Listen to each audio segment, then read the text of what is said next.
And I know they had some pieces missing too, but Baylor really played well in the last two. I believe scored 104 in both of those. So obviously they've got the offense going and really defense too. I mean, defense played well in both of those games. So they get a good test right out of the bat in the Bahamas facing a St. John's team coached by Rick Pitino. So you think about that, that he's faced, Coach Drew will have faced Mark Few, John Calipari, and now Rick Pitino, and even Billy Clyde Gillespie. You can throw him in there. So he's faced some really good coaches right out of the bat.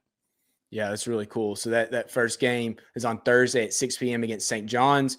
Then follow that up against Tennessee or Virginia on Friday. The second game will either be at 6 o'clock or 8:30 p.m. Central Time. So it should be a fun weekend for the men's team. Women's are also headed to the Bahamas, which is really cool. They're not there at the exact same times, but they're both going to be there. They'll play in the battle for Atlantis, following their wins over East Texas A&M and Texas A&M Corpus Christi. Pretty challenging field here as well. Talk about UNC, Texas A&M, and Indiana. It looks like it sets up pretty well for Baylor just looking at the bracket, but it will be a challenge. It's going to be hard to go undefeated. And what can you tell us about that weekend and the way they're playing right now? Yeah, I mean, obviously they're playing really well. Kind of, again, just like the men, kind of took care of business. Beat East Texas A&M and then handled A&M Corpus Christi pretty easily. And that's a team that actually opened the season with a win over A&M. So I think that's a significant win, beating them like they did. Beat them, I believe it was 65-42. So a convincing win at home. And, so I think they do go in there with a little bit of momentum. That, again, they've put that Oregon game behind them. I think that was a game that if you had Bella Fauntleroy the whole game, or if you had still had Jenna Van Gietenbeek, I think they win that game, but lost it by 2. I think they've put that behind them, and now they go into this tournament playing Southern Miss in the first round, possibly Indiana in the second round, and then a potential championship matchup with 16th ranked North Carolina. So there are, like you said, there are some good teams there, good Power 4, Power 5 conference teams. So I think it'll be a good tournament for them. And just playing 3 games in 3 days, that's not the easiest thing to do. And this is not a really deep Baylor team, particularly with Jana out now and the Florida transfer not in yet, Aaliyah Mathura. So until she gets in, they're kind of a little thin. So you hope they can get through 3 games in 3 days. Yeah. So you look at Bella, she was able to come back and obviously play. And what's the outlook on her health right now? And I mean, I guess she's close to 100% if she's playing 29 minutes in that last game. Yeah. I mean, first game back, she scored 15 points in 24 minutes. And I asked Nikki after the game if that was a surprise. And basically, now she did follow it up, but she was like, no. That was her immediate response was no, that was not a surprise. But when you saw it, in the Oregon game, because that was first 2 minutes in, and it just her foot kind of wound up on the floor, or her ankle did, so it just looked bad when it happened. And I know she had been or is in a boot just for protection more than anything else. But like you said, played 24 minutes in the next game, 29 minutes in this last game. So I think she's fine.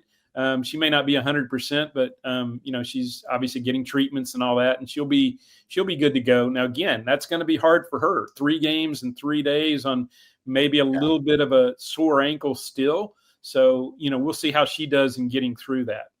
Yeah. So last game, 48 rebounds for this team. Is that going to be a strength overall? I mean, you look at the athletic ability of everyone on the court, the good size, but it looks like this is going to be a pretty good strength for this team going forward and getting into the tougher competition once again. Yeah, I think, a big part of that is having Nettie, Erin Advalanet, the Colorado transfer. I mean, she gives you a big rebounder, a big presence inside. And then Bella's always been a good rebounder. Dariana Littlepage Bugs, she's a great rebounder. And then the guards have kind of jumped in there. If I remember right, I think Sarah Andrews maybe had 8 rebounds in that game, in the last game. So, she's one that can get in there and rebound as well, depending on, if the ball comes off the rim the right way or whatever. So, yeah, I do think this will be a really good rebounding team because they, have some size both inside and outside. So, yeah, I think that will definitely be a strength for this team moving forward. Yeah, that was looking at 53 rebounds against East Texas A&M and then 48 against Texas A&M Corpus Christi. And I mean, obviously, a lot of that predicates on playing good defense and getting those and offensive rebounds as well. But Right. those are really high numbers. I mean, I guess you look at men's games and you rarely see them get that high. But if you're dominating the glass against anybody, that's a pretty good indicator. So what can you tell us about the Florida transfer? I know that's a little whiles away now. Right. What is she going to bring to this team? And obviously the depth is a big part of that now, especially with Jana out. But how does she impact this team and the high end potential for what they can do this season? Yeah, I think she's going to be a combo guard, probably more at the shooting guard than point guard, but she can play some points, so that's good. I mean, she was, I think, the second leading scorer in the SEC last year at Florida, 19 points per game. So right there, I mean, you're adding an explosive scorer that can get to the rim, can shoot the three. So yeah, I think just adding her into the mix.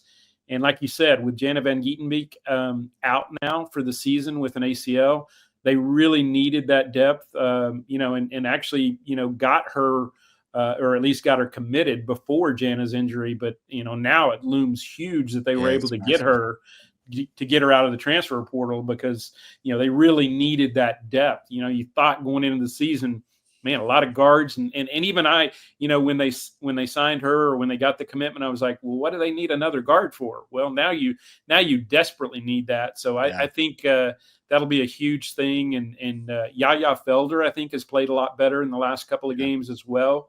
So you kind of get her going more 100%. Sarah Andrews, both of them have been kind of limited in practice. So again, when you're already down Jana and then you've got those two playing, or at least practicing limited minutes, it's going to be great to get Aaliyah in here and really make a difference in that backcourt. Yeah, you wouldn't expect her to come in and average 19 points again based on the makeup of this team. Right. But if she's getting anywhere close to that on every other game, every 3 games, that's such a huge boost. I mean, that's massive. And obviously with the injury, it's even more important. And maybe she comes in as a consistent double-figure scorer, if nothing else. I mean, it seems like that's what they're expecting. You don't add someone like that to come in and not shoot the ball very often, not have a big impact. So really anxious to see how that team gels. And I guess, truthfully, getting her for Big 12 play, this team's going to continue to gel and get better throughout the season. So maybe that sets up well once you get into the Big 12 tournament and obviously the NCAA tournament. Yeah, I think that will be a huge piece. And I guess what it does, Colt, is, gives them another scoring weapon where I think this team was already a little bit like, teams are going to struggle with, well, who do you try to take away? Yeah. Bugs was one that they tried to take away and did kind of take away in this last game. But they have so many weapons that it's hard to shut down, 4, 5, 6 weapons. So I think that's what she adds is just, another one, kind of another bullet in the gun, I guess. And, I think that helps a lot.